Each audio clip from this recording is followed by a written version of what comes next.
Bom, estamos de volta, ainda em direito administrativo. Eu queria dizer que você pode estar pensando ali, mas tem coisa que está ficando de fora. Mas na verdade é porque é um resumo. Aqui a gente está citando os principais pontos de cada assunto para que você tenha um conhecimento base. Aqui, aqui a gente está levando um papo de direito e tal, totalmente informal, né? E você não vai ser daqui craque em direito administrativo, mas você vai saber principais pontos, entendeu? Vamos relembrar um pouquinho o que a gente já aprendeu, né? Lá no primeiro vídeo a gente viu a gente viu os princípios, né? De direito administrativo, né? Que são aqueles 5 que estão prescritos no artigo 37, que é o LIMP. E aí é só pra gente relembrar rapidinho. No segundo vídeo a gente falou sobre poderes administrativos, lá que a gente lembra do Egito, né? E eram 6, mas nós abordamos os quatro mais, que eu julguei mais relevantes. Mas lá na descrição do vídeo, lá embaixo, tem lá os pontos que eu deixei por fora para você estudar por fora, para você ver outro vídeo de outra pessoa. Entende? É assim que funciona, certo? E hoje eu quero falar aqui de responsabilidade civil do Estado. Às vezes é meio confuso, né? A gente que já é da área do direito, entende um pouquinho, né? Já tem a noção, mas quem não é fica pensando na responsabilidade civil do Estado. O que é responsabilidade civil do Estado? O que é isso, cara? A pessoa fica perdida, né? A gente vai fazendo o máximo aqui para chegar no entendimento que uma pessoa comum consiga entender isso aqui, né? Mas o conviver, o dia a dia é muito importante para isso, né? Depois que a gente aprende uma coisa, é observar na sociedade, né? E aqui a gente pode observar porque nós somos usuários do serviço público. A administração pública, ela nos presta serviço de várias formas. E a gente pode analisar esses pontos que a gente está aqui conversando no dia a dia, tranquilamente, certo? E essa palavra responsabilidade, quando você lembrar dessa palavra responsabilidade, você lembra dela assim. O que é uma pessoa responsável? Aí você lembra assim, responsável é aquela pessoa capaz de arcar não só com o bônus, mas também com o ônus, com os prejuízos. Ou seja, ele é responsável por reparar os erros e danos de uma determinada ação. Essa é uma pessoa responsável. Não só é responsável aquela que promove o bom andamento das coisas, mas aquele que também repara quando há uma falha, quando ocorre um erro, certo? Então, responsabilidade civil do Estado quer dizer que o Estado ele vai reparar o dano quando de sua ação gerar um dano a outrem, a outra pessoa. É complicado aqui na área do direito, a gente tem isso de falar difícil, né? Mas é porque tudo que a gente lê, a gente vai ouvindo na faculdade, é nesse estilo. E aí eu peço até desculpa, mas eu vou tentar falar mais informalmente possível, né? Mas enfim, então responsabilidade civil quer dizer que o Estado ele vai reparar o dano caso ele venha acontecer, né? For provindo da sua ação. E para falar de responsabilidade civil do Estado, a gente tem que saber que tem duas teorias, né, principais. A objetiva e a teoria subjetiva. Que teoria é essa? Tu já está complicando. Não. A responsabilidade civil do Estado quer dizer que o Estado vai reparar um dano, certo? Se ele vier a cometer uma ação que gere esse dano a outra pessoa. Geralmente é um particular. E eu vou já dar um exemplo aqui. Mas as teorias é como funcionaria a responsabilidade civil. Tem a subjetiva e a objetiva. Subjetivo, o que é isso? Aparece muito no direito essa palavra. Subjetivo Vamos fazer um resumo aqui, bem a grosso modo mesmo, só para entendimento. Subjetivo é bem assim, ó. Ele tem responsabilidade? Talvez tenha e talvez não tenha. Vamos analisar? Isso é subjetivo. O objetivo é assim. Ele tem responsabilidade? Tem. Independente se ele tiver ou não, ele responderá. Porque é objetivo. Não. Responde, é objetivo, entendeu? Subjetivo assim, mas será? Vamos analisar mesmo se ele tem responsabilidade? Objetivo não é. Responderá. Então, no Brasil, a responsabilidade civil adota a teoria objetiva, que se chama também teoria do risco, né? Então, essa teoria, ela não precisa de demonstração de dolo ou culpa. Por exemplo, se eu sou um civil, né? Um cidadão, eu pratico um ato que gera dano a uma outra pessoa, a um amigo, ou não, né? Eu vou ter que reparar o dano. Mas isso, se eu tiver dolo ou culpa. Se eu não tiver, eu não tenho o dever de reparar, certo? Porque não houve uma relação causal ou porque a ação não foi minha, não sei. Por algum motivo, se eu não for comprovado dolo e culpa, eu não tenho o dever de reparar, mas com o Estado é diferente. Não há necessidade de demonstração de dolo ou culpa, por causa que adotamos a teoria objetiva. Então vamos lá.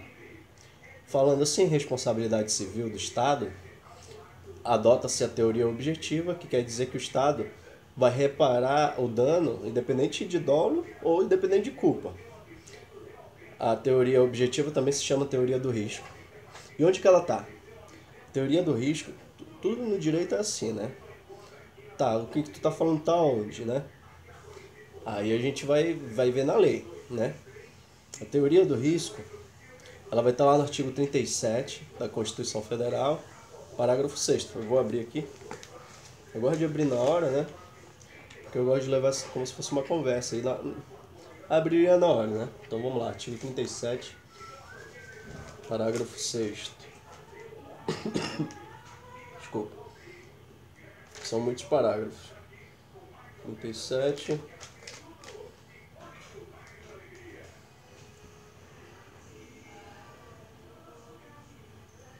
Tá aqui. As pessoas jurídicas. Vamos ler o caput? O caput a gente já leu, né? Porque a gente estudou o artigo 37 lá no primeiro vídeo.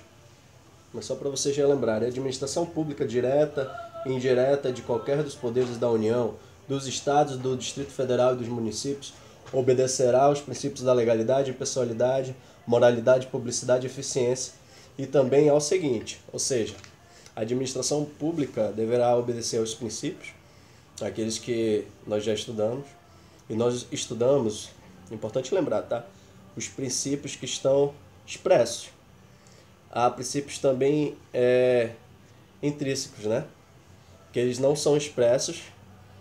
E vou dar um exemplo de um, é a supremacia, né, do interesse público. Supremacia em detrimento do particular. É um princípio, por exemplo, que a gente não estudou, mas que existe. Mas é aquilo que eu disse. É um resumo com aquilo que eu julgo mais importante de você saber agora, de urgência, né? Vamos lá.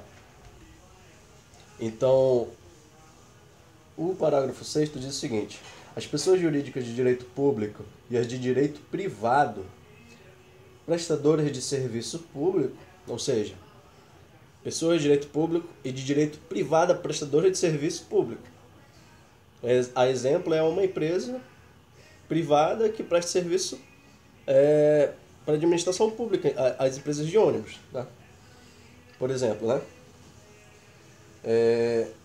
Prestadores de serviço responderão pelos danos de que seus agentes, nessa qualidade, causarem a terceiros, assegurado o direito de regresso contra o responsável no caso de dolo ou culpa.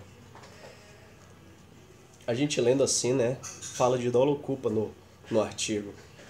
Mas aí é como se fosse uma segunda parte. A primeira parte é que o Estado, né, responderá pelos danos causados a terceiro, né?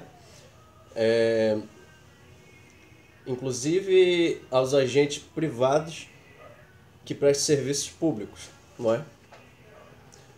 Tendo direito de regresso, aí é que tá. O que é o regresso? É o retorno, o regresso. Eu lembro do filme do Leonardo DiCaprio, né? Regresso. Ele retornando, né?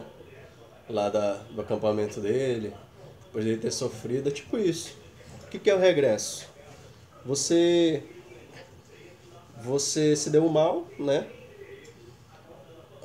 Alguém causou um dano, um agente público, né? Um agente da administração pública causou dano ao trem, a administração pública, pela teoria objetiva, indenizou a pessoa, né? Dependendo de dolo ou culpa. E aí a administração pública tem o direito do retorno com o agente, né? De cobrar do agente que praticou o ato danoso um ressarcimento, uma indenização, por ele ter pago objetivamente ao terceiro. Então esse que é o regresso, o direito de regresso. Eu, empresa de ônibus, o meu motora causou um dano a alguém, certo? Pela responsabilidade objetiva, o Estado indenizou. Aí o Estado tem o direito de regresso contra a empresa. Aí sim entra o dolo e a culpa, né? Se demonstrado, para ser indenizado. Então assim que funciona o regresso. E o que mais é importante a gente saber? O meu olho está coçando. O que mais é importante a gente saber é que existem requisitos, né? São os requisitos dessa responsabilidade civil do Estado. Quais são? São 3. A ação, né? A ação geradora do dano. O dano tem que ser real, né? Tem que ser o dano significativo, real, certo, o dano certo. O que é um dano certo? Tipo, bateu o meu carro, né? O cara, motorista a serviço de uma secretaria pública, bateu no meu carro, acabou o meu carro. Ficou num estado que eu não consigo dirigir, eu não consigo andar nele. Então, isso aí é um dano certo, né? Mensurável, é um dano real. E o nexo causal. Tem que ter a relação da ação com o resultado danoso, né? Tem que estar entrelaçado. Não pode ser assim, o cara passou raspou no meu carro, não bateu, né? Chegou perto, eu me desesperei e bati. Não, ele não me bateu. Então, tem que ter relação. O acidente não pode ser assim, eu estava distraído, eu olhei pro lado, o carro do cara da administração pública, quando eu olhei pra frente, eu estava no porte.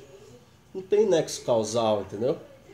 Então, tem que, além do dano ser real e ter tido uma ação, né? Tem que ter um nexo. E a teoria do risco, né? Que é a teoria objetiva da responsabilidade civil do Estado, ela existe, ela não é absoluta, né? Existe as excludentes, eu não quero usar essa palavra, mas existem formas do Estado não responder, digamos assim. E são 3 também.